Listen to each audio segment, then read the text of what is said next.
Assalamualaikum warahmatullahi wabarakatuh. Innal hamdalillah wassalatu wassalamu ala Rasulillah wa ala alihi wa sahbihi wa man tabi'ahum bi ihsan ila yaumil qiyamah. Bapak dan Ibu yang semoga Allah rahmati dan Allah berkahi, alhamdulillah kita bersyukur kepada Allah atas segala kenikmatan yang Allah telah berikan serta Allah limpahkan kepada kita selaku hambanya. Inilah keberuntungan yang paling besar ketika kita telah disempurnakan segala kebaikan dalam hidup kita. Dan di antara kebaikan besar yang Allah telah sempurnakan, yaitu adalah apabila kita diberikan oleh Allah pemahaman yang sehat, yaitu adalah pemahaman yang merujuk kepada apa yang disampaikan oleh Rasulullah Sallallahu Alaihi Wasallam dan para sahabat. Semoga pada zaman fitnah ini setiap apa yang kita miliki selalu merujuk kepada apapun yang disampaikan oleh Rasulullah Sallallahu Alaihi Wasallam dan para sahabat, karena sesungguhnya itulah perniagaan yang paling berharga, itulah perdagangan yang paling beruntung, yaitu adalah ketika menggenggam kebenaran sebagaimana yang diajarkan oleh Nabi, sebagaimana pula yang difahami oleh para sahabat. Semoga Allah senantiasa memberikan kepada kita hati yang sehat, dan hati yang sehat adalah hati yang senantiasa mudah untuk merespon setiap ilmu yang telah ditetapkan oleh Allah dan Rasul-Nya.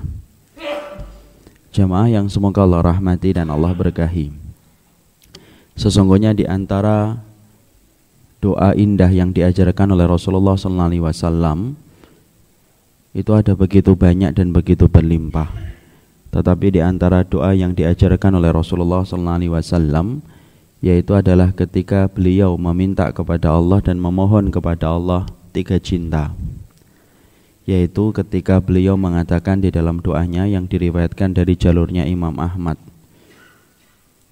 Harusnya doa ini kita hafalkan, yaitu adalah ketika Rasulullah mengatakan Allahumma inni as'aluka hubbaka wa hubba man yuhibbuka wa hubba amalin yuqarribuni ila hubbika. Di antara salah satu doa indah yang diajarkan oleh Nabi ketika beliau memohon kepada Rabb-Nya, ya Allah, aku sesungguhnya meminta kepada Engkau cintamu, cinta orang yang mencintaimu, dan amalan yang paling Engkau cintai yang dapat mendekatkan aku kepada cintamu. Maka di dalam doa ini kita mendapati bahwasanya Nabi memohon 3 perkara, dan semuanya itu berkaitan tentang cinta. Yang pertama adalah cintanya Allah, yang kedua adalah cinta orang yang mencintai Allah, karena kita mengerti orang yang mencintai Allah, cinta mereka itu sangat dahsyat membantu kita untuk mendapatkan kebaikan urusan akhirat kita. Dan yang ketiga, amalan yang paling dicintai oleh Allah, yang mendekatkan kita kepada cintanya Allah. Karena apa? Kita meminta amalan yang paling dicintai oleh Allah karena sesungguhnya umur kita pendek, kesempatan kita tidak banyak. Makanya kita meminta kepada Allah supaya kita dimudahkan untuk mampu beramal dengan amalan yang paling dicintai oleh Allah, supaya pahalanya dilipat gandakan oleh Allah. Karena sesungguhnya keterbatasan waktu dan kesempatan yang kita miliki menjadikan kita lemah untuk mampu melakukan semua amal di dalam kehidupan kita yang singkat. Inilah yang menjadikan kita membutuhkan amal-amal yang sangat dicintai oleh Allah, sebagaimana kita membutuhkan cintanya Allah dan cinta orang yang mencintai Allah. Maka di antara makna amalan yang paling dicintai oleh Allah itu banyak. Kalau kita mampu menerangkan satu persatu, ternyata ada amal-amal yang sangat dicintai oleh Allah, di mana kita ketika melakukannya sangat berkesempatan besar untuk mampu meraih cintanya Allah. Dan di antara banyaknya amal yang dapat menjadikan kita dicintai oleh Allah, yaitu adalah ketika kita meninggalkan keburukan dari perkara yang dimurkai oleh Allah, maka ini termasuk di antara perkara prioritas yang sangat dicintai oleh Allah. Karena meninggalkan keburukan tidak pernah Allah sampaikan dengan bentuk kata semampumu. Kalau kita diperintahkan kebaikan, Allah selalu mengkaitkan dengan kata semampumu. Fattaqullaha mastata'tum, bertakwalah kamu kepada Allah semampumu, sesuai dengan apa yang kamu mampu. Tetapi ketika Allah perintahkan kita untuk meninggalkan keburukan, dan Allah perintahkan kita untuk meninggalkan apa yang Allah benci dan apa yang Allah murkai, Allah tidak pernah mengatakan kata semampumu. Karena apa? Karena perkara yang dibenci oleh Allah dari keburukan, maka wajib bagi kita untuk meninggalkannya segenap usaha dan segenap tenaga yang kita miliki. Karena ini, barang siapa yang telah mampu meninggalkan perkara yang dibenci oleh Allah, berarti dia telah menggenggam salah satu perkara yang sangat dicintai oleh Allah. Ketika kita mampu menjaga diri kita, membentengi diri kita dari seluruh perkara-perkara yang dibenci oleh Allah Subhanahu wa taala. Inilah yang menjadi realisasi apabila kita minta cintanya Allah. Buktikan bahwasanya ketika kita meminta cintanya Allah, berarti kita meminta pula supaya kita dihindarkan dari perkara-perkara yang Allah benci dan Allah murkai. Dan tentunya kita paham, tidak mungkin kita akan meninggalkan kalau kemudian kita tidak mengetahui ilmunya. Makanya oleh karenanya kita dalam kesempatan setiap hari Sabtu membahas tentang Al-Masail Al-Jahiliyah, karena kita ingin membangun fondasi ilmu. Bukan membangun fondasi ilmu untuk melakukan dan mencintai, tetapi sebaliknya. Kita mengkaji kitab Al-Masail Al-Jahiliyah, persoalan-persoalan jahiliyah, supaya membangun fondasi, supaya kita mampu untuk membenci dan mengingkari perkara yang dimurkai oleh Allah, dimulai dari ilmunya, dimulai dari dalilnya. Karena apa? Tak kenal maka tak benci. Maka sama pula kita, siapapun manusia yang tak mengenal masalah-masalah jahiliyah, pasti dia itu tidak akan mampu membenci kalau dia tidak mengetahuinya. Makanya oleh karenanya kita membangun ilmu apa sih yang dibenci oleh Allah, supaya kemudian kita mampu membencinya. Karena membenci dengan wahyu, membenci dengan dalil, membenci dengan riwayat merupakan bagian yang tidak terlepaskan dari iman, dan membenci dengan bimbingan dalil merupakan perkara yang mampu menghantarkan kita kepada cintanya Allah Subhanahu wa taala. Sekarang mari kita membuka bukunya bagi yang membawa bukunya. Bagi yang tidak membawa bukunya, semoga Allah memberikan kesabaran kepada kita semuanya. Kita buka pada halaman 64.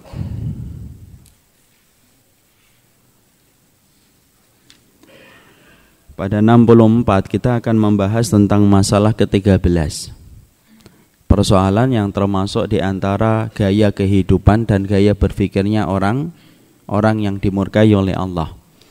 Bahwasanya kehidupan orang kafir dari ahlul kitab, Yahudi dan Nasara, dan kehidupan orang-orang musyrikun dan setiap jalan yang menyimpang dari apa yang ditetapkan oleh Allah dan Rasul-Nya, gaya berpikir mereka, gaya jahiliyah di dalam kehidupan agama mereka, yaitu adalah mereka senantiasa berlebih-lebihan di dalam mengagungkan ahlul ilmi dan mengagungkan orang-orang yang solih. Di sini kita akan membahas beberapa poin. Ya. Poin yang pertama yang kita akan bahas adalah sesungguhnya sesuatu yang disebut dengan berlebih-lebihan itu di dalam bahasa akidahnya disebut dengan kata ghulu. Jadi ketika ghulu itu adalah berlebih-lebihan. Secara makna bahasa, ghala itu sesuatu yang mendidih. Apabila antum melihat istri antum memasak nasi, memasak air, kemudian mendidih, lalu kemudian sampai suara-suara airnya itu terdengar, itu namanya ghala. Ghalal ma'u, yaitu air yang mendidih. Adapun ghulu secara makna istilah, yaitu adalah mengagung-agungkan, melebih-lebihkan sesuatu dari takaran yang telah diberikan oleh syariat. Dan ghulu itu merupakan perkara yang membawa segala macam keburukan di dalam kehidupan muamalah kita kepada Allah. Karena di antara perusaknya yaitu adalah perkara yang berlebih-lebihan. Tidak usah kita menyebut dan mengkaitkan agama dulu. Ketika kita menyebutkan dalam persoalan umum saja dan urusan duniawi, sesuatu yang berlebih-lebihan itu selalu membawa dampak yang buruk. Hatta ketika antum melakukan cinta pun kalau berlebihan, maka sesungguhnya itu merusak kehidupan kita. Kenapa sih ada orang mati bunuh diri ketika putus cinta? Ya berlebih-lebihan ketika dia mencintai pasangannya. Ketika pasangannya baru terlihat dengan semua keindahan dan belum terlihat keburukannya. Ada orang yang berlebih-lebihan sampai-sampai pikirannya dikuasai dan terpenjara dengan kekasih hatinya hingga melakukan apa saja dan begitu kecewa ketika ditinggalkan. Hulu itu.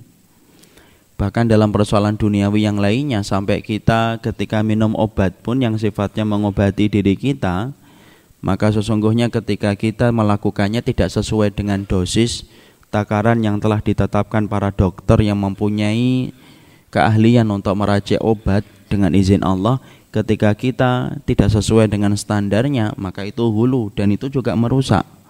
Antum disuruh minum kapsulnya 3 kali sehari, antum minum 30 kali sehari.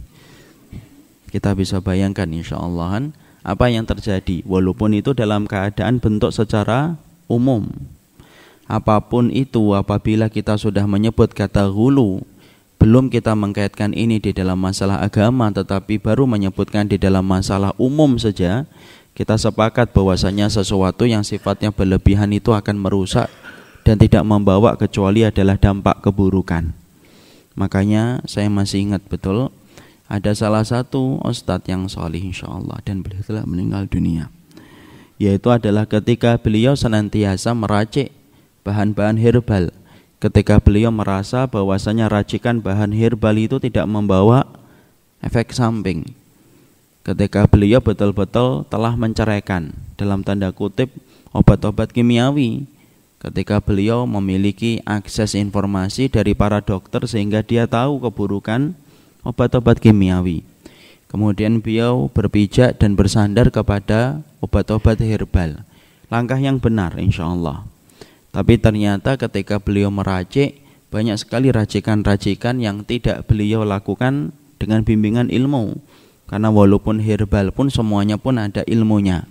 Dan qadarallahu ma yasha, beliau banyak meracik berbagai macam obat-obat herbal, beliau racik dengan apa yang beliau mau dan tanpa dengan panduan takaran dan dosis yang dibutuhkan. Dan selalu apabila beliau itu diberikan nasihat dan masukan tentang perbuatan itu, beliau selalu berkata ini herbal, insya Allah tidak membawa pengaruh apa-apa. Dan ternyata Allah menakdirkan satu hal yang menjadi kebaikan dalam tanda kutip buat beliau.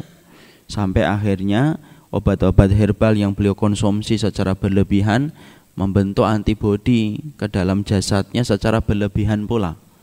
Antibodi itu memakan sel darah merah dan memakan sel darah putih. Sampai kemudian akhirnya tubuhnya kehilangan antibodi. Sampai kemudian kulitnya mengelupas dan Allah takdirkan beliau meninggal dunia. Dan insya Allah beliau adalah orang yang salih dan Allah semoga mengampuni dosa beliau. Tapi di situ kita melihat bahwasanya ternyata sampai pemakaian obat herbal pun kalau sampai melampaui batas, maka sesungguhnya itu pun membawa pengaruh yang buruk dalam kehidupan kita. Karena sepakat apapun yang berlebihan selalu tidak membawa kebaikan apabila melewati takaran yang diperlukan. Antum makan sifatnya menghilangkan lemah. Tetapi apabila berlebihan, maka sesungguhnya akan menyebabkan segala penyakit itu menumpuk-numpuk pada tubuh kita. Secara umum, kata hulu itu buruk apabila kita melakukan sesuatu yang melampaui batas. Maka hulu ini begitu banyak. Di antara hulu yang kemudian ada di dalam Al-Quran, sebagaimana pembahasan kita dalam kesempatan hari ini, yaitu adalah hulu ketika mereka atau hulu dari kehidupan orang kafir ketika mereka menempatkan para ahlul ilmi yang mereka miliki. Kalau para ahlul ilmi orang Yahudi disebut dengan rohban, kalau para ahlul ilmi yang ada pada agama Nasrani disebut dengan pendeta atau ahbar ataupun kemudian ruhban.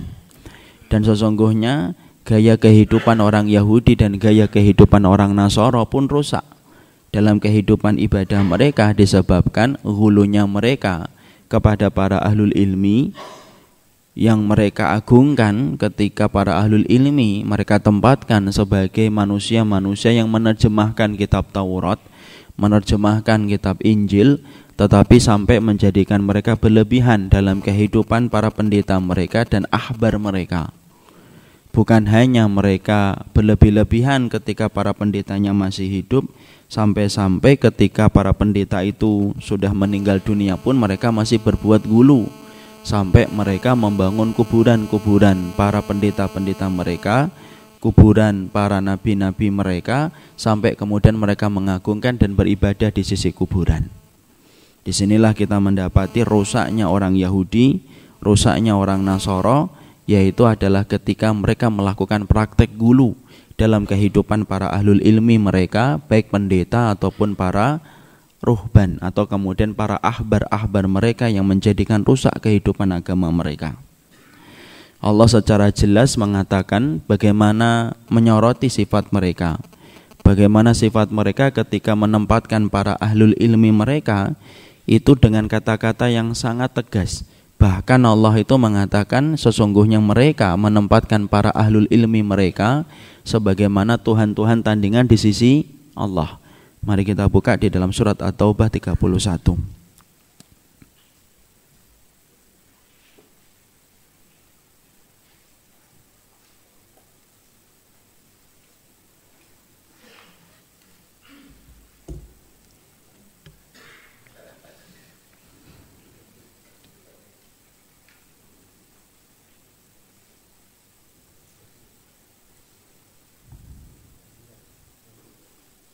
Dibaca Bapak, dibaca ya Akram. Surat yang ke-9 ayat 31.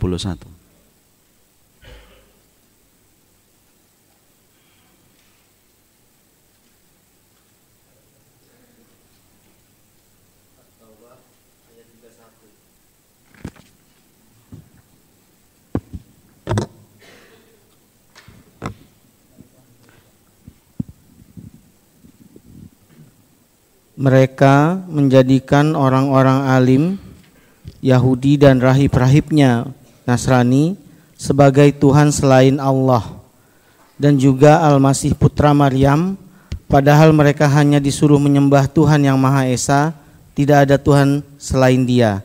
Maha suci Dia dari apa yang mereka persekutukan. Iya. Ketika ayat ini dibacakan oleh Rasulullah, ada salah satu sahabat yang menyampaikan bahwasanya praktek orang Yahudi dan Nasara tidak sebagaimana yang ada di dalam kitab Al-Quran, yaitu surat At-Taubah 31. Siapa yang menyampaikan? Siapa yang menyampaikan itu? Adi bin Hatim radhiyallahu anhu.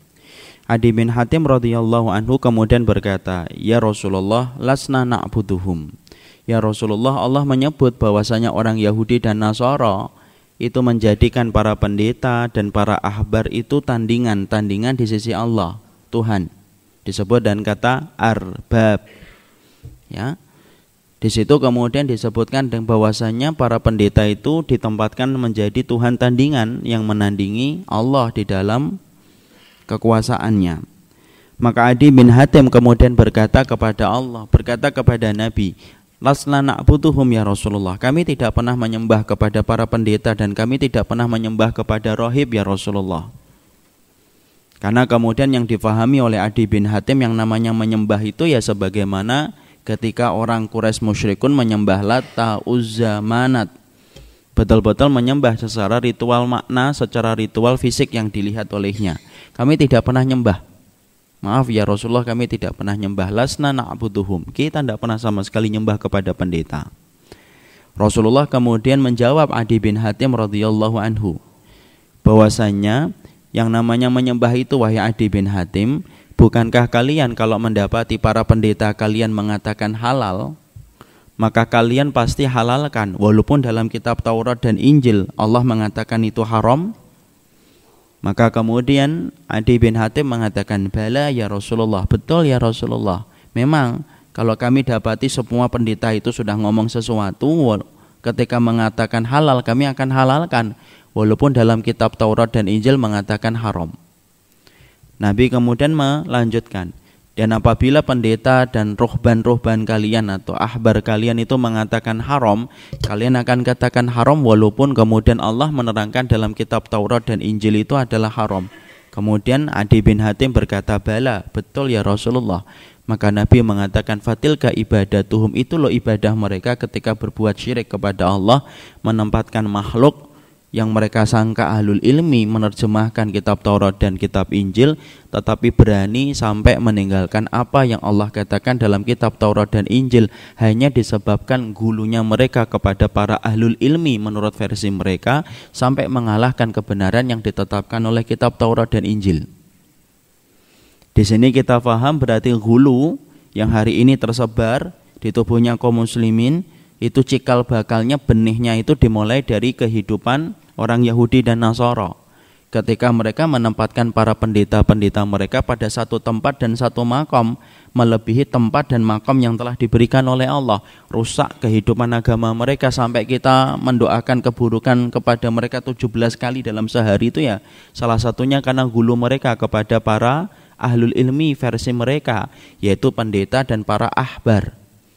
Kita ini 17 kali loh Pak mendoakan. Ya itu kalau sholatnya full ya. Jadi kemudian kita itu mendoakan apa? Ghairil maghdub alaihim waladhdallin. Disebabkan rusaknya mereka itu sampai kita diwajibkan oleh Allah untuk mendoakan keburukan bagi mereka. Kita ini mendoakan keburukan ini. Tadi sholat subuh itu 2 kali kita mendoakan keburukan bagi Yahudi dan Nasara, dan rusaknya mereka di antara kehidupan mereka sampai lesan kita dan orang yang beriman bersama-sama kita mendoakan keburukan itu ya karena hulunya mereka itu sampai mereka menjadikan bagi Allah itu tandingan, dan tandingan itu adalah para ahlul ilmi versi mereka yang mereka kultuskan sampai mereka pilih para ahlul ilmi itu daripada kitab Taurat dan kitab Injil. Maka hulu itu bukan hanya kepada para pendeta mereka dan bukan hanya kepada para ahbar mereka, sampai juga kepada Isa, dan mereka juga hulukan Yesus versi mereka, sampai kemudian mereka angkat bahwasanya Nabi Isa itu menjadi putranya Allah. Dan itu dimulai apa? Hulu. Sebagaimana hulunya orang-orang musyrikun juga sama. Hulunya orang musyrikun itu versinya adalah hulu kepada orang yang mati. Karena apa? Orang musyrikun tidak ada literatur, tidak ada, bagi mereka itu kultur ahlul ilmi itu tidak punya. Jadi kalau kita ngelihat orang Quraisy musyrikun itu tidak punya kultur ahlul ilmi. Kenapa? Mereka bukan kaum yang turun kepada mereka kitab Taurat dan Injil sebelumnya. Hulunya mereka kepada siapa? Orang solih yang hidup pada zaman Nabi Nuh, terlalu jauh itu. Sampai kemudian dia berbuat syirik ketika mereka menganggap itu menjadi penyampai hajat mereka kepada Allah. Hulunya itu kayak gitu kalau orang Quraisy musyrikun. Tapi beda dengan gaya beribadahnya orang Yahudi dan Nasara. Gaya beribadahnya orang Yahudi dan Nasara itu apa? Mereka itu hulunya kepada para ahlul ilmi, sampai kemudian mereka mengangkat para ahlul ilmi itu lebih daripada makom yang telah diberikan oleh Allah, dan jatuhnya mereka dalam kekufuran dan kesyirikan itu. Jadi sesungguhnya hulunya orang Yahudi dan Nasara kepada yang hidup, tapi hulunya orang-orang musyrikun itu pada orang yang mati, yang ada di dalam kuburnya, yang kemudian mereka bangunkan patung sampai mereka sembah dan berikan nama dengan Lata, Uzza dan yang lainnya. Jadi kemudian akhirnya kita memahami berarti sesungguhnya perkara hulu itu betul-betul merusak. Makanya kemudian di dalam ini kita kemudian mendapati berlebih-lebihan. Itu perkara yang kemudian merusak kehidupan agama ketika kita menempatkan ahlul ilmi dan orang soleh itu lebih daripada apa yang diberikan oleh Allah kedudukannya. Makanya di dalam kita menempatkan ahlul ilmi kita harus paham beberapa poin. Jadi kalau kita bicara tentang ahlul ilmi, ketika kita berpijak kepada apa yang disampaikan oleh Muhammad Asy-Syadamimi di dalam kitabnya, maka kita ini kemudian harus menyepakati beberapa poin ketika kita ingin untuk beribadah secara benar kepada para ahlul ilmi. Poin-poin yang kita harus sepakati dulu supaya tidak menimbulkan penyimpangan di dalam kita beribadah kepada Allah itu apa? Yang pertama, ahlul ilmi itu kita perlukan, Pak. Bukan berarti ketika kita belajar adanya hulu yang ekstrim di dalam para ahlul ilmi, para pendeta dalam Yahudi dan Nasara, menjadikan kita menafikan ahlul ilmi. Ya tidak bisa. Dalam Islam ketika kita beribadah itu perlu enggak kita ahlul ilmi? Perlu, karena yang memerintahkan kita apabila kita tidak tahu tentang satu permasalahan, Allah itu yang perintahkan kita untuk bertanya kepada ahlul ilmi. Fas'alu ahlad dzikri in kuntum la ta'lamun. Tanya kamu kepada orang yang berilmu kalau kamu tidak tahu. Kita sepakat ya, kita perlu ahlul ilmi. Tentunya ahlul ilmi yang kemudian kita perlukan adalah ahlul ilmi yang muktabar dengan segala macam kemampuannya, menguasai kitabullah, menguasai sunnah-sunnah yang disampaikan oleh Rasulullah, dan berpijak kepada pemahaman sahabat ridwanullah alaihim.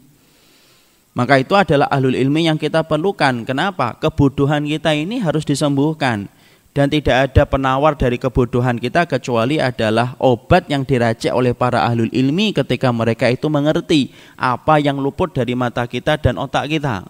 Karena para ahlul ilmi melihat sesuatu yang luput dari mata kita dan luput dari pemikiran kita. Kenapa? Karena mereka betul-betul memahami agama. Ketika kita kemudian menafikan ahlul ilmi dan kemudian tidak mau bertanya, rusak kehidupan apapun. Sebagaimana ketika kita mendapati para sahabat safar dalam satu perjalanan, ada yang terluka, ternyata junub. Lalu mereka bingung menyikapi sahabat ini yang terluka tetapi wajib untuk mandi janabah. Salah satunya berfatwa dalam tanda kutip memberikan jawaban, kamu tetap wajib untuk mandi janabah kalau ingin sholat. Mandilah dia dalam keadaan dibimbing dengan jawaban yang salah sampai akhirnya dia mandi dan akhirnya meninggal dunia dan Rasulullah marah. Dan berkata, innama syifa'ul iyyi as-su'alu. Penawar kebodohan itu harusnya bertanya. Ketika kemudian kita menjadi orang yang bodoh dan kita ngerti kebodohan kita, sama kita ini harus tanya kepada ahlul ilmi. Tetapi ketika kita sudah memahami poin yang pertama, jangan hanya poin satu yang kita sepakati, ahlul ilmi itu kita perlukan. Betul, kita memerlukan. Tetapi yang kita harus pahami yang kedua, ingat, ahlul ilmi ketika kita perlukan untuk menjawab segala pertanyaan dalam kehidupan kita. Poin yang kedua, ahlul ilmi itu bukan maksum. Ini juga kita harus pahami poin yang kedua. Kalau kita tidak menyeimbangkan dengan poin yang kedua, bahaya. Hulu itu sudah mulai terjadi kalau sudah tidak memahami poin yang kedua. Poin yang kedua yang kita sepakati kalau sudah bicara ahlul ilmi dalam konteks sunnah ketika beribadah kepada Allah dan Rasul, kepada Allah melalui apa yang disampaikan Rasulnya. Poin yang kedua, ahlul ilmi itu tidak maksum. Kenapa? Karena kemaksuman itu telah wafat dengan wafatnya Rasul. Tidak ada lagi orang yang sempurna di dalam ilmu dan pemahaman serta amal kecuali Nabi. Dan kesempurnaan itu pergi seiring dengan ruh yang dicabut dari jasadnya Rasulullah pada hari Senin ketika menjelang zuhur. Sudah tidak ada lagi yang maksum, tidak ada lagi yang maksum. Kenapa poin ini penting untuk kita selipkan ketika kita memahami konteks agama supaya tidak terjebak kepada gaya pemikiran jahiliyah. Kalau kita tidak memahami bahwasanya ahlul ilmi itu adalah tidak maksum, maka kita pasti akan menempatkan seseorang yang telah kita cintai dan telah kita kultuskan seakan-akan tidak punya salah dan tidak punya cacat. Seakan-akan mereka menjadi nabi yang telah diutus dalam kehidupan kita. Nah itu kan bahaya.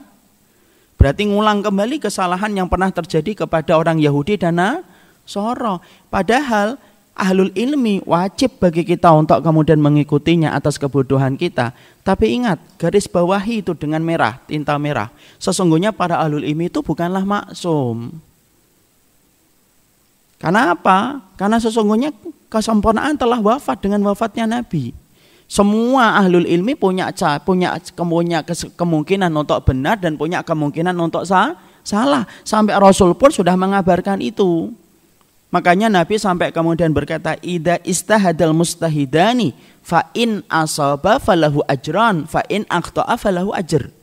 Sampai Nabi berkata kalau ada mustahid itu adalah orang yang bersungguh-sungguh di dalam agama ketika dia mencari ilmu dan jawaban. Kalau dia benar mendapatkan 2 pahala, kalau dia salah mendapatkan 1 pahala. Di situ Nabi mengatakan apa? Fa'in asoba kalau dia benar, fa'in akhto'a kalau dia salah. Berarti ahlul ilmi bisa salah atau tidak? Bisa. Cuma ahlul ilmi ketika salah itu mereka mendapatkan 1 pahala. Kalau mereka benar dapat 2. Tapi bisa salah? Bisa. Coba kali ini orang itu. Banyak orang yang hari ini yang hulu itu kalau sudah namanya hulu itu selalu ketemu dengan virus namanya TB. Apa ya virus TB, Pak? Virus TB itu taklid buta. Itu TB itu namanya. Tahu taklid ya? Taklid itu ja'lus syai' kiladah. Yang namanya taklid itu adalah meletakkan sesuatu yang melingkar di leher, itu namanya taklid secara bahasa. Kenapa kemudian melingkar di leher? Kalau sudah melingkar di leher itu ya ditarik, dia ngikutin kepada yang narik dia. Makanya kalung itu dalam bahasa Arab disebut apa? Kiladah. Kiladah itu apa? Sesuatu yang melingkari di leher. Makanya kalau istri antum minta belikan kalung, ngomong itu taklid itu. Nah itu benar. Secara bahasa yang melingkari leher itu taklid. Makanya kemudian hulu itu selalu kemudian apa? Hulu itu benihnya. Buah pahitnya apa? Pasti TB, pasti taklid buta dia. Nanti menganggap siapapun yang kemudian telah dia kultuskan. Kenapa? Fitrahnya manusia itu memang senang sama orang yang menurut dia patut dijadikan contoh. Itu fitrahnya manusia. Sampai seorang maling pun kan mengambil contoh kan. Siapa malingnya itu? Contohnya maling itu ya bosnya. Saya insya Allah akan ngikutin dia terus. Karena fitrahnya manusia tuh ngikutin. Tapi ketika mengikuti sudah tertanam dengan benih yang namanya hulu, maka setiap hulu itu ketika sudah tertanam dalam hati tanpa disadari, munculnya itu taklid buta dan menganggap ahlul ilmi tidak mungkin salah, terutama ketika dia telah senang kepada fulan dan kepada fulan. Sehingga apa? Ka'annahu nabiyyun mursal. Sampai-sampai kemudian dia menganggap itulah nabi yang telah diutus dalam kehidupan kita. Padahal ahlul ilmi salah itu wajar. Salahnya mereka bukan berarti kita menghujat kesalahan itu. Tetapi ketika kita memahami ahlul ilmi ada kemungkinan untuk salah, kita akan menempatkan seseorang sesuai dengan porsi yang diberikan oleh syariat. Tidak melampaui batas sebagaimana batasan yang telah diberikan oleh syariat. Coba kita lihat hari ini kelompok-kelompok yang mengkultuskan ustadznya. Seakan-akan ustadznya tidak mungkin salah. Ya. Dia jatuh cinta banget sama ustadznya. Bukan jatuh cinta kepada ilmunya sebenarnya. Jadi ketika ustadznya kemudian ada yang memberikan satu masukan begini dan marah-marah dia. Ya, tetapi kemudian kalau ustadz lain yang kemudian bukan idolanya, dihujat, dijatuhkan kehormatannya, tidak ada itu kemudian kehormatan sedikit pun. Seakan-akan pemilik kehormatan itu kelompoknya dan pemilik kehormatan itu ustadznya.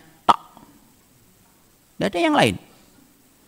Dan itu ternyata apa? Buah pahit. Dari apa? Dari yang namanya kemudian hulu itu. Makanya hulu itu kalau sampai kemudian berlebihan sampai taklid buta, sampai melakukan apa saja itu. Sampai bisa membuat hadis palsu aja bisa kok. Antum tahu pengikutnya Imam Abu Hanifah, pengikutnya ini bukan kemudian Imam Abu Hanifah. Pengikutnya Imam Abu Hanifah itu ketika mendapati madhabnya Imam Syafi'i tersebar di mana-mana, sesek dadanya. Kemudian dia apa? Sampai membuat hadis palsu. Apa itu hadis palsunya? Qala Rasulullah, sayakunu fi ummati rajulun adzarru min iblis wa huwa Muhammad bin Idris fayakunu min ummati rajulun siraju ummati Abu Hanifah. Sampai kemudian mereka kalau sudah hulu, ekstrimnya mereka dalam hulu, sampai kemudian ketika kita merujuk kepada zaman gelap ketika taklid itu luar biasa pada zaman dulu, Masya Allah. Itu sampai kemudian ada satu hadis palsu di mana hadis itu dinisbahkan kepada Nabi padahal Nabi tidak pernah mengatakan itu. Apa yang mereka bohongi itu? Apa yang mereka kemudian dustakan? Mereka membuat hadis palsu disandarkan kepada Nabi. Nabi bersabda, ada di antara umatku nanti seseorang yang lebih berbahaya daripada iblis. Namanya Muhammad bin Idris. Siapa itu? Imam Syafi'i. Dan ada di antara umatku seseorang yang kemudian akan menjadi pelita, siraj itu pelita. Yang akan menjadi pelita untuk umatku. Siapa itu? Abu Hanifah. Loh, sampai membuat hadis palsu. Makanya kalau kemudian sampai memfitnah, membuat kabar bohong, membuat dusta, alah lumrah itu. 600 tahun itu sudah ada orang yang berani membuat hadis palsu hanya untuk mengagungkan apa yang dia ikuti. Kenapa? Itulah TB, taklid buta. Taklid buta itu benarnya apa? Yang hulu itu. Sampai kemudian apa? Ya berlebih-lebihan. Sampai kemudian ketika hulu, kemudian TB-nya muncul kan sampai masyarakat kita sendiri, orang tua kita, Pak. Bukankah juga terkena yang sama itu, gara-gara taklid buta itu? Kalau kemudian boleh kita mengulang-ulang memori kita dulu tahun 80-an awal-awal, kalau yang kemudian umurnya 30 seusia dengan saya, kita akan mendapati orang tua kita kan juga Masya Allah dulu kan juga terkena virus TB kan, taklid buta itu. Sampai kemudian dikotak-kotakan antara NU dengan Muhammadiyah kan. Sampai betul-betul akhirnya apa? Kayak terpisahkan betul. Sampai kalau bertanya kamu iftitahnya apa? Allahumma ba'idu Muhammadiyah MD. Kalau kamu apa? Kabira, NU. Sampai-sampai ketika mereka menilai siapa itu saudara mereka ikhwan atau tidak, itu gampang. Mereka mengatakan apa? Lihat aja sholat subuhnya. Lu sholat subuh dijadikan indikator untuk nilai saudaranya atau enggak. Lu hari ini lebih parah daripada indikator sholat subuh. Mereka berkata, itu tuh saudara antum atau enggak? Lihat aja. Saya masih ingat di SD teman-teman saya bilang gini, oh Mita mah bukan CS-nya kita. Lu kok enggak CS kenapa? Antum CS tahu ya? Kalau yang CS friend kalau sekarang, bro kalau sekarang. Ini bukan CS kita, itu SD itu masih ingat itu. Oh itu berarti melukai banget hati saya, makanya saya mengingat. Dikatakan Mita itu, nama saya kecil itu, Mita itu enggak CS. Lu kenapa saya enggak CS sama kamu? Saya bilang, ya kamu sholat subuhnya enggak pakai kunut kok. Kita ini hanya ngumpul-ngumpul nih sama orang yang kemudian ketika sholat subuhnya itu kunut. Mana ada sholat subuh enggak pakai kunut? Batal itu sholatmu. Masya Allah. Dijadikan apa? Indikator untuk nilai itu saudaranya atau tidak. Ikhwan atau enggak itu ya dilihat sholat subuhnya itu. Lu sampai kemudian kita menilai seorang pemateri aja dilihat kok penutupnya gimana. Kalau Allahumma fiq ila aqwamit thoriq, nah itu NU. Tapi kalau wallahu alam bisawab Muhammadiyah. Masya Allah. Ya Allah, sampai satu daerah itu disebut ini, berapa ini muslimnya? Oh muslimnya 80%, yang 20% Muhammadiyah. Coba. Masya Allah. Loh kok bisa-bisanya sekarang muncul lagi dengan versi yang baru, casingnya baru. Intinya handphonenya tetap sama, handphone Cina, tapi casingnya yang beda. Ya atau tidak? Jangan bilang sains ini. Iya atau enggak Pak? Nah, gitu dong. Jujur gitu loh, ngakuin gitu loh. Teman-temannya banyak nggak yang kena taklid buta? Oh, banyak banget. Seakan-akan ketika menyebut ustadznya itu nggak ada salahnya. Tapi kalau bukan ustadznya, oh pasti salah. Baru ngeluarin meja sudah pergi. Nggak betah dia. Padahal Masya Allah itu termasuk di antara perkara yang rusak kehidupan. Sampai persaudaraan itu hari ini Masya Allah rusak. Itu ya salah satunya ketika kita hulu sudah mengkultuskan orang. Berlari kemudian kita sampai membumbui dengan dalih dan pembenaran. Kemudian kita menghujat setiap siapapun yang menurut kita beda dengan kita. Nah, itulah yang namanya taklid buta. Sampai-sampai kita harus mendapatkan satu fakta. Membuat hadis palsu itu ya gara-gara hulu. Ketika mereka taklid buta. Jadi Masya Allah ngerusak betul. Sampai persaudaraan hari ini hilang di mana-mana itu Masya Allah. Di masjid sama, keluar dari masjid tidak mau bertegur sapa. Mau ketemuan, yang satu mau ketemu, Masya Allah, daripada ketemu sampai nabrak-nabrak taman. Pola kehidupan agama macam apa sih yang dia pakai itu? Kemudian tidak mau, kemudian bertegur sapa, Masya Allah, left group.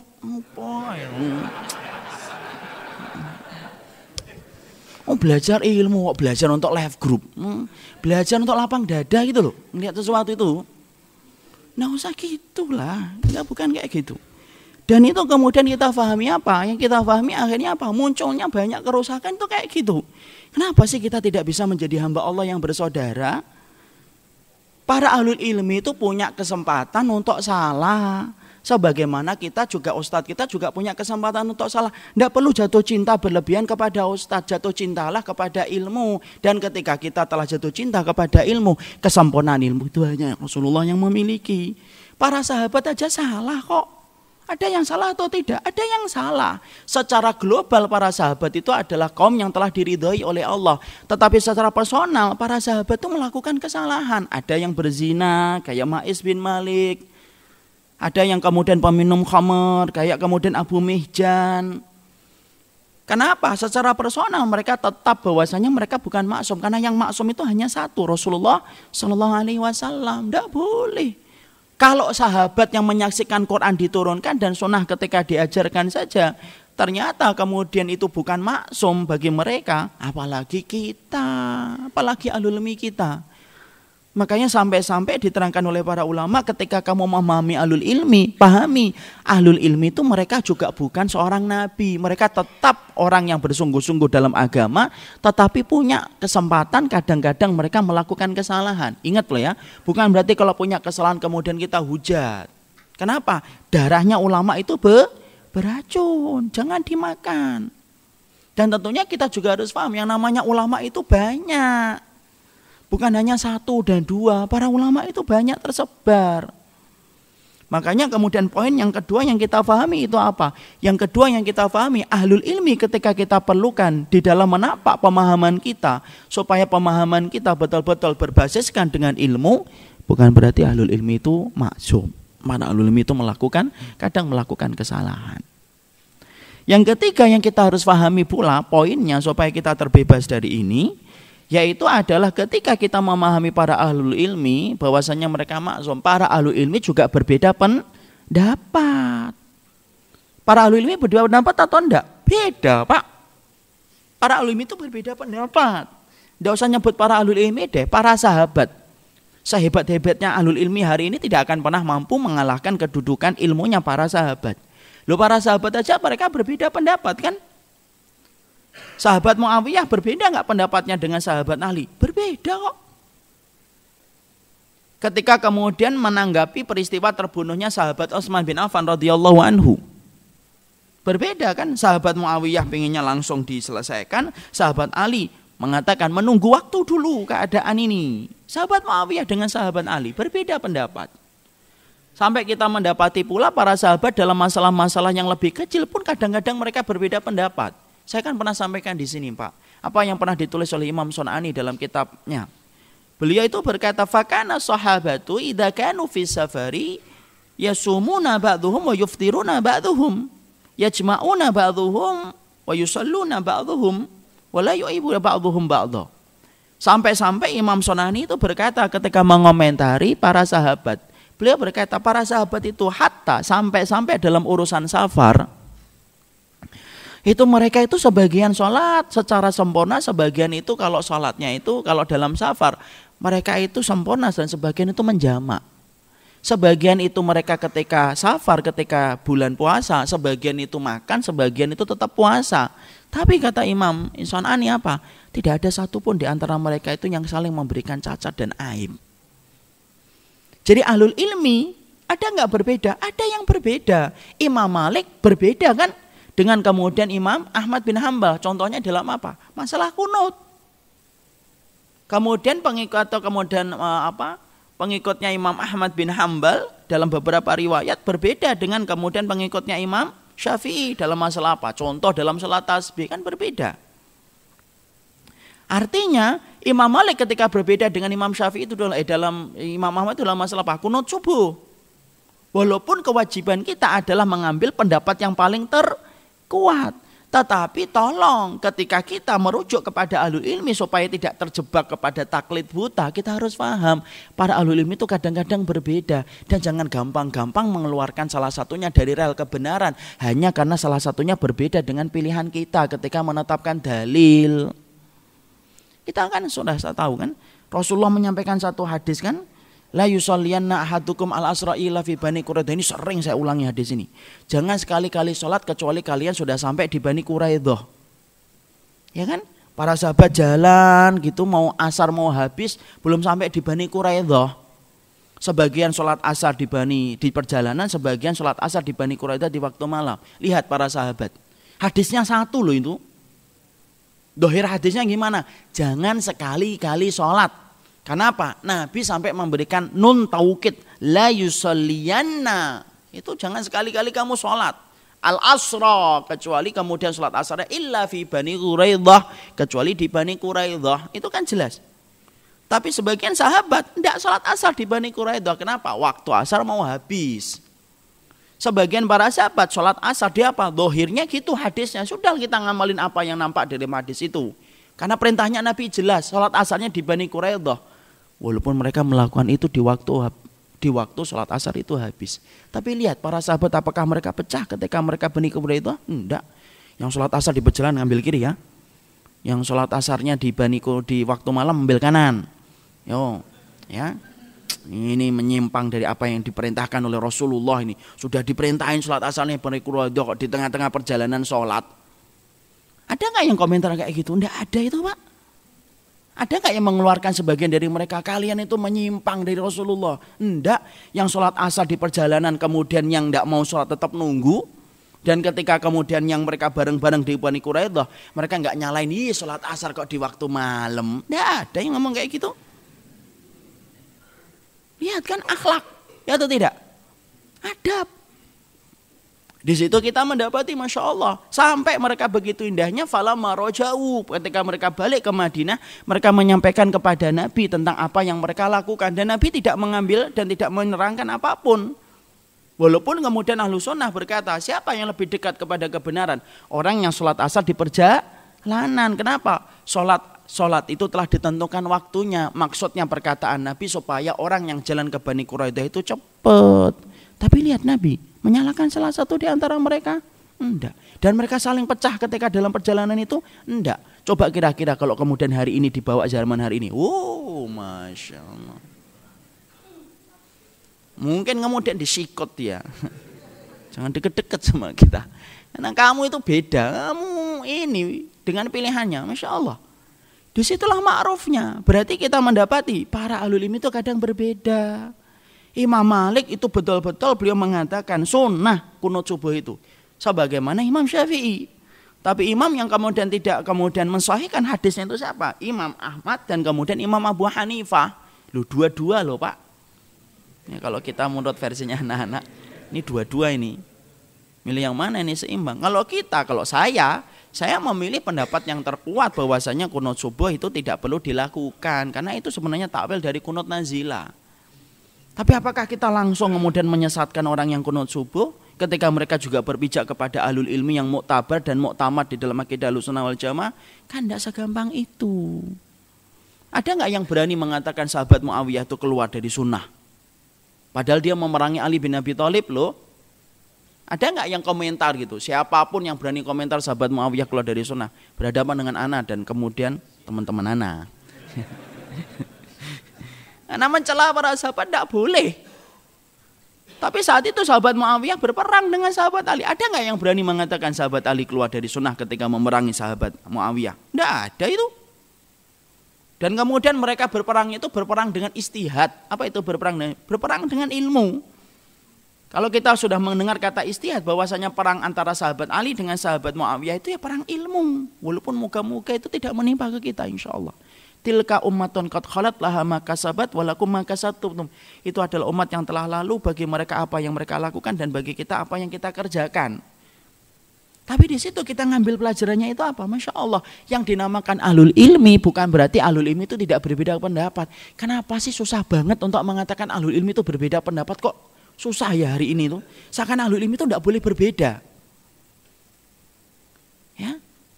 Inilah salah satu dari produk ketika kita belajar itu instan, tidak belajar dan merujuk sebagaimana kitab induknya bagaimana dan perbedaan para ulama itu gimana. Nah itu fatalnya.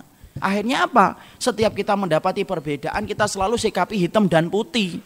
Bersama kami atau kami melawan kamu. Itu saja pilihannya. Kan gitu akhirnya hari ini. Kalau kemudian kamu bersama kami, kamu putih. Tapi kalau kamu berbeda dengan kami, kamu hitam. Karena warna yang dia miliki itu cuma 2. Ya tidak bisa lah kayak gitu. Ada masalah-masalah istihadiyah yang di situ kemudian kita saling menghormati. Makanya sudah selesai ya. Insyaallah. Makanya kemudian ada Khawarij itu kan gampang mengkafirkan, gampang menyesatkan. Dua-duanya kita hindari itu. Dan itu termasuk di antara penyimpangan di dalam agama. Ada orang yang gampang mengkafirkan, ada gampang untuk menyesatkan. Dan apa akhirnya? Akhirnya gampang untuk kemudian menghujat dan gampang untuk kemudian apa? Ya menghujat dan kemudian menodai kehormatan orang yang beriman. Maaf Pak, ya Allah, jangan sampai deh. Ilmu baru seujung kuku tetapi dosa kita sudah sebesar gunung ketika menodai kehormatan orang ketika kita salah. Wong kita diem aja belum tentu selamat kok. Antum kalau pendiam apakah selamat masuk surga? Siapa yang berani menjamin pendiam itu masuk surga? Orang yang diam aja belum tentu mendapatkan surga kok. Sampai kita menodai kehormatan orang, tidak kita ngerti. Masya Allah. Dan itu yang disenangi oleh setan tuh kayak gitu, Pak. Dan ingat loh, strategi setan itu berubah-ubah sesuai dengan kondisi manusia.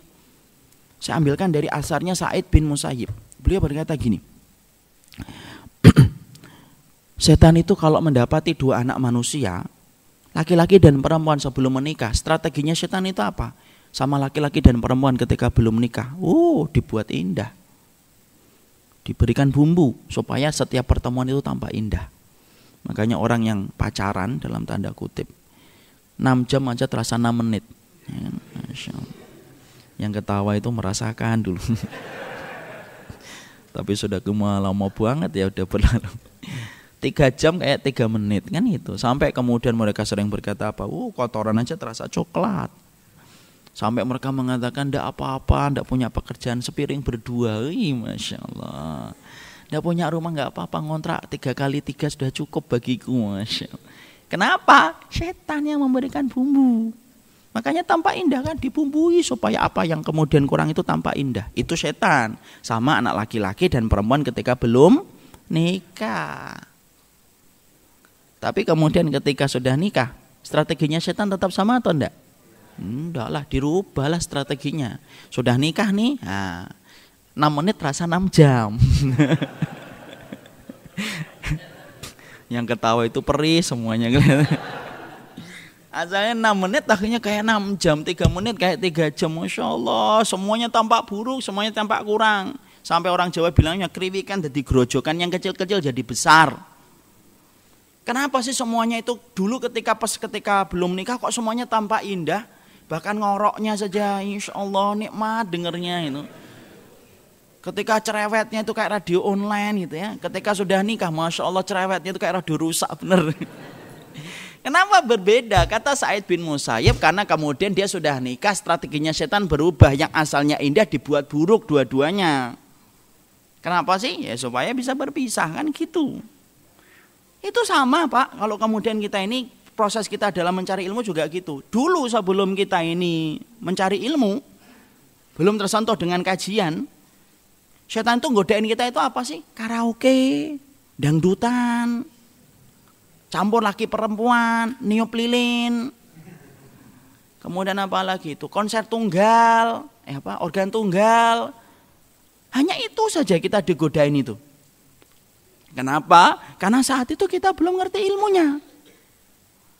Tapi setelah kita kemudian datang ke kajian, setan itu ngerti kalau kita digodain lagi dengan dangdutan. Masya Allah kita akan istighfar. Masya Allah, astagfirullah, astagfirullah. Dia ngerti. Kalau digodain dengan niup lilin, dia tertawa ngapain niup lilin.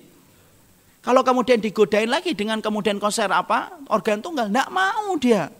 Kenapa? Dia sudah ngerti ilmunya. Tapi apakah setan lalu berhenti gitu, putus asa setelah ngelihat antum dan saya itu belajar, kemudian gulung sarung pergi gitu? Enggak lah. Setan tetap Pak. Di kemudian apa? Digodainnya enggak lagi digodain dengan dangdutan, enggak digodain lagi dengan kemudian enggak digodain lagi dengan konser tunggal, enggak digodain lagi dengan huru-hara, dansa-dansi, karaoke. Ya. Kalau masih ada yang ngaji masih karaoke, Masya Allah ya, Masya Allah. Tolong kalau ditanya ustadznya jangan sebutkan nama saya. Dia pasti sudah ninggalin itu dan digodanya tidak lagi dengan itu. Digodanya apa? Ya dengan berbagai macam dosa-dosa tanpa dia sadari apa? Sombong dengan ibadahnya, riya, sum'ah, jumawa. Kemudian menodai kehormatan orang, merendahkan orang lain, menistakan orang lain, berprasangka yang luar biasa kepada orang yang beriman.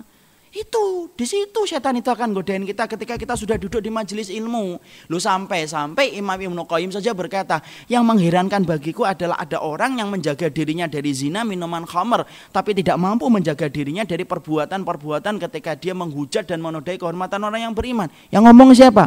Imam Ibnu Qayyim loh. Hormatinlah pendapat orang itu. Dan kemudian apa yang menjadi masalah? Itu yang dilakukan oleh setan. Setan itu godain kita, dangdutan itu pasti kita tidak mau Pak. Dia udah tahu, ini kalau digodain dangdutan jamaah di sini itu tidak mau. Di sini kemudian ada ngaji, di situ ada dangdutan, lapangan pasti jamaah yang sudah kenal nikmatnya ilmu akan duduk di sini dan istighfar banyak-banyak ngeliat orang yang dangdutan. Ngelirik dikit mungkin ya.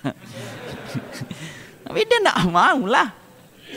Tapi kemudian setan berhenti? Enggak, setan enggak pernah berhenti. Dan apa yang kemudian dilakukannya? Ya itu tadi, dipenuhi hatinya dengan riya, sombong, enggak ada rasa tawadhu'nya, enggak punya akhlak. Dan itu yang diinginkan oleh setan ketika kita sudah mendapatkan ilmu. Dan itu yang kita hindari, Pak. Itulah yang saya pahami. Ya. Makanya kalau kita menyikapi seseorang itu, lalu kemudian kita langsung menghujatnya dan memvonisnya dengan satu kesalahan, tidak ada ulama yang selamat dari lisan kita, Pak. Imam Ibnu Hajar aja terpeleset dalam masalah asma wa sifat kok. Padahal Imam Ibnu Hajar itu apa? Mengarang kitab Fathul Bari. Terpelesetnya apa? Dalam asma wa sifat loh, akidah loh. Apakah kita membakar kitab Fathul Bari? Coba siapa yang berani membakarnya? Padahal kita merujuk kemudian banyak ilmu dari beliau. Terplesetnya beliau dalam masalah asma wa sifat. Imam Nawawi terpleset enggak dalam beberapa hal? Iya, mengambil beberapa hadis yang lemah kan? Ya, ketika kemudian beberapa hadis lemah diambil oleh beliau, tentunya pada saat itu beliau terbatas maklumatnya. Sampai kemudian beliau mengatakan hadis yang beliau ambil itu ya hasan. Padahal banyak ulama yang mengatakan itu hadisnya lemah sekali. Langsung kita keluarkan Imam Nawawi dari koridor kebenaran. Siapa yang berani mengeluarkan Imam Nawawi dari koridor sunnah? Coba. Artinya apa? Sikapi dengan kema'rufan. Kalaupun ada seseorang yang melakukan kesalahan itu wajar. Memang para ulama itu berbeda pendapat. Kalau kemudian kita tidak suka dengan seseorang atas satu perkara yang kita tidak setuju, itu kan biasa. Tapi bukan berarti seluruh dari perkara beliau itu salah semuanya kan? Saya misalkan ketebutkan contoh saja. Kim misalkan. Mungkin ada beberapa hal yang saya tidak sependapat dengan beliau. Tapi apakah semua kehidupan dari beliau itu semuanya salah? Saya enggak. Antum kalau pengen menghujat, monggo silahkan tanggung jawab. Tanggung jawab? Ana enggak mau. Ada beberapa yang enggak sesuai dengan apa yang saya ambil, iya. Tapi bukan berarti saya menghujat beliau, memvonis beliau dan menyesatkan beliau. Saya duduk sama beliau nyaman kok. Saya ketika kemudian duduk dan dengan mendengar beliau, saya merasa nikmat kok, ada kebaikannya dan banyak kehidupan beliau itu yang sesuai dengan sunnah kan. Poligaminya sunnah kan. Yang lainnya kan banyak. Bukan berarti kemudian semuanya jadi salah kan dari seorang kemudian hakim. Contoh lagi siapa mungkin? Ini kita ambil contoh saja Pak, biar terang saja. Misalkan Arifin Ilham, Ustaz Arifin Ilham. Allah merahmati beliau. Mungkin saya tidak sependapat dalam masalah apanya, zikirnya. Ya, walaupun kemudian mungkin beliau juga punya pendapat, saya tidak ngerti. Tapi yang jelas saya tidak sependapat dengan beliau dalam masalah zikirnya. Tapi apakah semua kemudian kehidupan beliau selain dari itu kemudian tidak sunnah? Enggak, banyak banget yang sesuai dengan sunnah dari apa yang beliau miliki. Ya kan? Poligaminya, ya. Yang ngomong ibu-ibu malah. Malah ibu-ibu, insyaallah ya. Alhamdulillah sudah mulai paham Pak. Ini kemudian akhirnya apa kita mengetahui kan? Ya ma'ruf lah, ma'ruf. Ingkari kemudian kesalahannya, tapi kemudian jangan kamu vonis bahwasanya itu langsung sesat.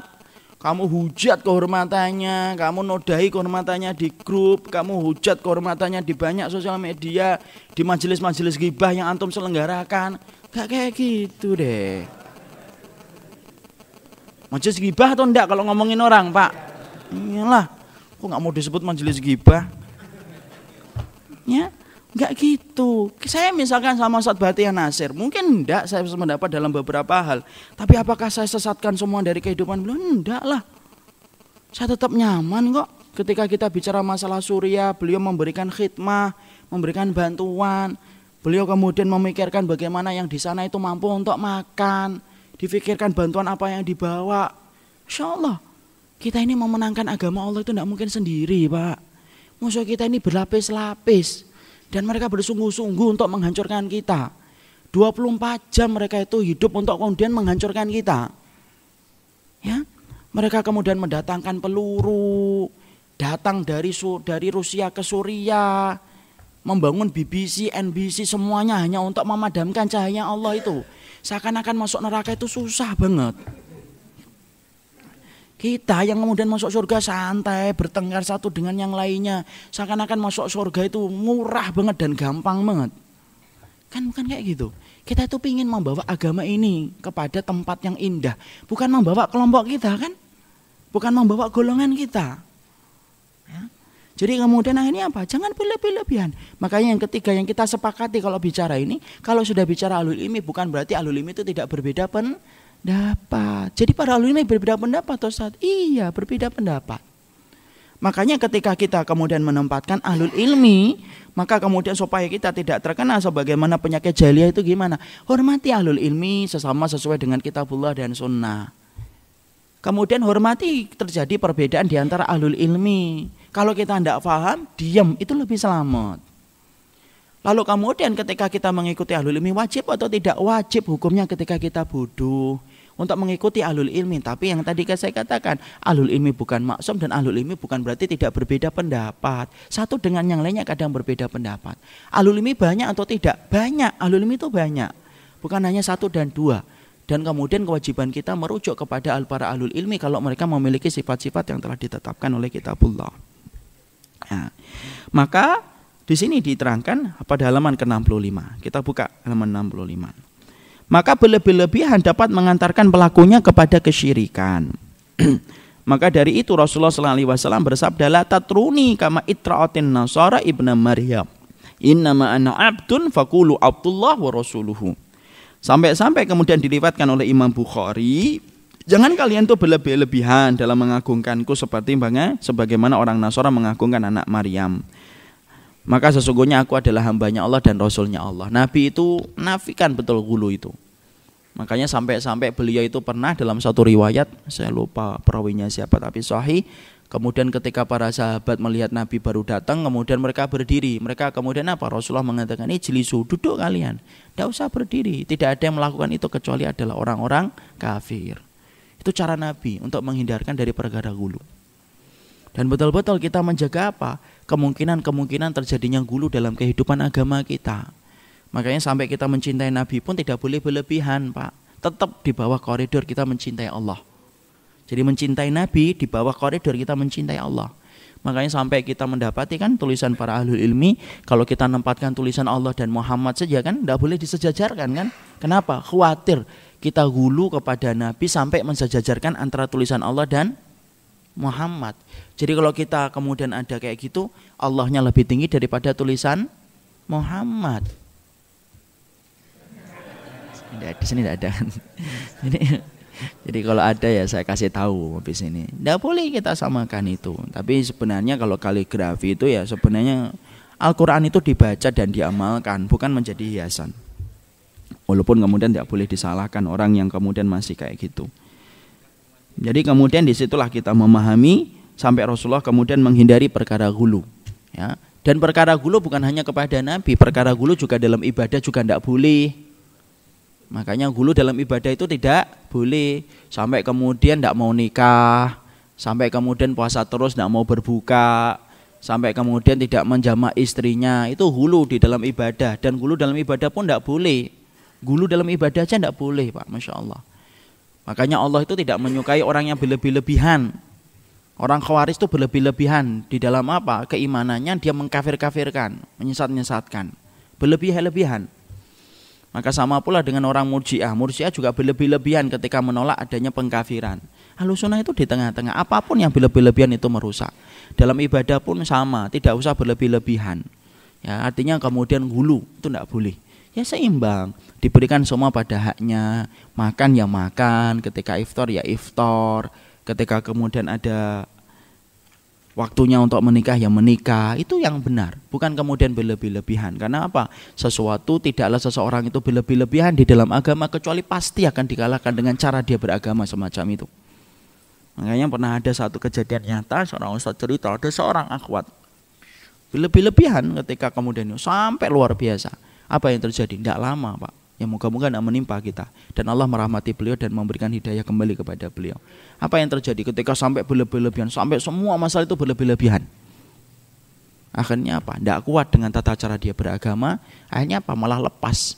Lepas jilbabnya, lepas cadarnya, lepas dari semua syariat yang pernah dia lakukan. Itulah berlebih-lebihan. Jadi semuanya itu dilakukan dengan ilmu. Tidak boleh kemudian melampaui batasan yang ditetapkan oleh Allah. Tapi saya ingatkan, tapi jangan menyebut kata gulu kepada orang yang ingin konsisten kepada syariat dan kepada sunnah. Kadang-kadang kita juga salah, nuduh orang yang kemudian ketika dia komitmen terhadap sunnah atau komitmen kepada syariat dengan kata apa? Alah gulu kamu. Loh kalau sesuai perintahnya ndak gulu. Sholatnya berjamaah ya di masjid. Alah kamu tuh berlebih-lebihan, di rumah bisa kok harus di masjid. Itu namanya salah menyebutkan kata gulu. Itu kalimat yang benar tapi dipakai dalam contoh yang salah. Ada seorang wanita pakai jilbab yang besar yang tidak membentuk lekuk tubuh. Komentarnya apa? Mbak, kalau beragama itu nggak usah berlebih-lebihan, Mbak. Lu padahal itu yang benar. Yang benar melakukan sesuatu yang sesuai dengan syariat itu tidak boleh dikomentari dengan kata gulu. Ya, karena gulu itu kapan? Kalau sudah melampaui batasan dari apa yang diperintahkan syariat itu namanya gulu. Dan gulu bukan hanya kepada orang solih tapi gulu kepada ibadah sebagaimana gulu kepada orang yang telah meninggal dunia. Ya. Kemudian kita baca pada halaman 66. Sampai kemudian diterangkan oleh Rasulullah dalam sebuah hadis yang diriwayatkan dari Imam Nasai, iyyakum wal ghulu fiddin fa innama ahlaka man kana qablakum al ghulu fiddin. Maka jauhilah kalian berlebih-lebihan dalam agama karena sesungguhnya yang menghancurkan orang sebelum kalian adalah berlebih-lebihan dalam agama. Dan konteksnya banyak. Berlebih-lebihan itu konteksnya banyak banget. Bahkan saya pernah mendengar seorang khatib Jumat itu pernah ada yang berkhutbah begini. Ketika beliau menceritakan tawakal, Masya Allah. Dia berkata, bukan tawakal, husnudzon sama Allah. Orang itu kalau kemudian husnudzon sama Allah, walaupun dia kemudian kapalnya itu karam di tengah lautan, kemudian ada kayu yang kemudian mengapung, tapi kalau dia husnudzon sama Allah, dia tidak akan mengambil kayu itu. Kenapa? Dia husnudzon Allah akan menyelamatkannya. Ya salah. Itu namanya gulu kalau kayak gitu. Ada kayu mengapung ya diambil, baru kita berikhtiar untuk selamat. Nah itu termasuk gulu. Sampai gulunya juga kadang-kadang berlebihan kan. Apa gulunya itu? Sampai gulunya kadang tidak disertai dengan ilmu. Ya sudah kalau kita husnudzon sama Allah, jangan beribadah karena surga dan jangan beribadah karena neraka. Itu tidak ikhlas itu berarti. Dimanapun kita ditempatkan oleh Allah itu kita ridho walaupun itu di neraka. Ya tidak bisa. Yang namanya neraka itu bukan ridho. Ada nggak yang kayak gitu? Pernah dengar kan? Saya pernah dengar. Jangan beribadah karena surga dan jangan beribadah karena meninggalkan neraka. Itu berarti tidak ikhlas, bukan karena Allah. Lu yang memerintahkan kita untuk beribadah karena surga itu Allah atau siapa? Allah kan? Bukankah kita menguntai doa Allahumma inni as'alukal jannah, dan meminta surganya Allah itu tidak menafikan keikhlasan. Sebagaimana ketika kita berlindung dari neraka bukan berarti kita beribadah hanya karena makhluk. Mereka mengatakan apa? Surga dan neraka itu makhluknya Allah. Makanya kita syirik kalau beribadahnya karena surga dan neraka. Lu yang memerintahkan kita beribadah untuk mendapatkan surga dan beribadah untuk menghindari neraka itu Allah. Kenapa? Nerakanya Allah itu bagian dari sifat murkanya Allah dan surganya Allah merupakan bagian dari ridhonya Allah. Tidak mungkin di neraka itu dapat ridhonya Allah. Kalau neraka itu ada ridhonya Allah, tidak perlu ada surga dan neraka. Ya tergantung ridhonya Allah gimana. Tapi Allah memberikan nama surga dan neraka karena surga bagian dari ridhonya Allah, neraka bagian dari kemurkaan Allah. Itu namanya gulu dalam agama, gulu dalam masalah kita berdoa. Jadi semua segala sesuatu ada gulunya, ada. Gulu dalam taharah, ada gulu dalam taharah. Contohnya apa gulu dalam taharah? Kita wudu lagi karena tidak mantep, kena kotoran misalkan, dibersihin terus, itu namanya gulu. Berlebih-lebihan. Memang wudu itu disenangi oleh Allah, tapi kalau kamu wudu 2 jam itu namanya kemudian sudah dibisikin oleh setan. Semua itu ada gulunya, semua perkara itu punya sifat untuk gulu di dalamnya. Siapa yang bisa ngontrolnya Ustaz? Timbangannya itu untuk ngontrol adalah ilmu. Semoga kita diberikan oleh Allah kebaikan dalam kehidupan agama kita. Itulah masalah yang keberapa? Ke-13. Sekarang masalah ke-14. Masalah ke-14 itu apa? Dalam masalah jahiliyah. Itu yang akan kita bahas dalam pertemuan kita berikutnya.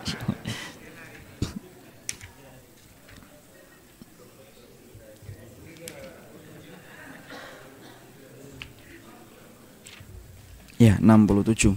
Masalah ke-14 ya, diingetin ya. Ini yang dapat kita sampaikan. Matahari sudah begitu tinggi. Ya. Kita buka dengan pertanyaan. Satu atau 2 saja. Saya tidak pakai kacamata itu jam berapa ya Pak? Assalamualaikum warahmatullahi wabarakatuh. Pak Ustadz, ini mau bertanya, barangkali sudah basi pertanyaannya ya, karena menyangkut mengenai demo, setuju demo dan tidak setuju. Namun terkait dengan bahasan Ustadz yang pada poin 3 tadi, bahwa ahlul ilmi itu juga berbeda pendapat walaupun tidak saling menyalahkan. Ya, saya melihat di berita-berita medsos itu ada seorang alim yang begitu keras pada intinya tidak setuju dengan demo. Yang dikhawatirkan kan ini mengurangi semangat orang yang mau melakukan demo. Bagaimana menurut pendapat Ustadz? Mohon penjelasannya. Waalaikumsalam warahmatullahi wabarakatuh. Sebagaimana yang sudah sering saya tulis Bapak, kita hormatilah sama-sama masing-masing. Jangan ngeributin asap. Yang sering kemudian kita lupakan itu apa? Kita ngeributin asap tapi melupakan apinya. Khilaf itu tidak akan pernah berhenti itu. Tidak akan pernah berhenti. Karena sesungguhnya masing-masing memiliki labuhan dalilnya. Selama dilakukan dengan cara yang ma'ruf, cara yang hak dan sifatnya untuk mematikan api, mari kita saling menghormati itu. Sudahlah kita kemudian lewati ya hari Jumat tanggal 4 itu. Tidak usah kemudian kita sampai menjadikan sampai permusuhan di mana-mana. Sampai saya lihat tuh bawa minyak kemana-mana. Sampai membakar hati orang yang beriman. Sampai bawa gunting mengoyak-ngoyak ukhuwah. Ayolah kita berakhlak dengan akhlak yang baik.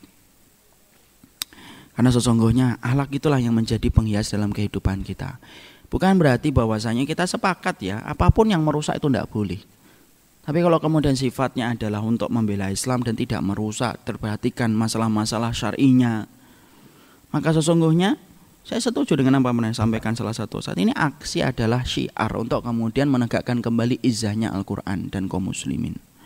Terlepas dari situ ada yang ini, yang diem, doakanlah dengan ikhlas supaya penista agama ini betul-betul diberikan pelajaran oleh Allah. Yang kemudian berjalan, ikhlaskanlah. Tidak perlu sombong bahwasanya menjadi lebih pahlawan daripada yang tidak berjalan. Semuanya indah insya Allah. Kita menjadi hambanya Allah dan jangan gampang untuk dipecah-pecahkan oleh setan ketika kita diajari untuk membenci di antara orang yang beriman. Saya kira itu sudah cukup jawaban. Jangan ngeributin asapnya. Yang kita ingin padamkan itu apinya. Sudah. Di situ sudah cukup insya Allah. Yang lain? Asap, mau bicarakan asap lagi? Saya kira cukup apa yang kita bahas dalam kesempatan hari ini. Semoga Allah memberikan keberkahan, Pak. Saya itu berdoa betul supaya kita ini ya Allah saling diberikan cinta dunia dan akhirat kita. Saling mencintai Pak belum tentu selamat, apalagi saling membenci. Dan moga-moga apa yang kita lihat dari sebagian masalah dan fenomena yang kita lihat di masyarakat itu tidak menimpa kepada kita. Saling memberikan senyum, saling memberikan doa, saling memberikan rahmat. Itulah sifat orang yang beriman. Supaya anak cucu kita tidak mendapatkan warisan yang buruk kepada mereka. Kalau orang tua kita sebagai orang tuanya sudah mencontohkan kayak gini Pak, anak yang nyontoh terus akan kemudian berlanjut. Kebiasaan buruk itu menular dan kebiasaan buruk itu terwariskan biasanya. Bapak lihat saja kebiasaan tawuran itu karena kakak kelasnya tawuran. Makanya sampai ada pengamat pendidikan itu yang ngomong, kalau pengen menghentikan tawuran itu dihentikan satu generasi, dirombak satu generasi itu, baru bawahnya nanti akan ngikutin generasi yang sudah dirombak itu.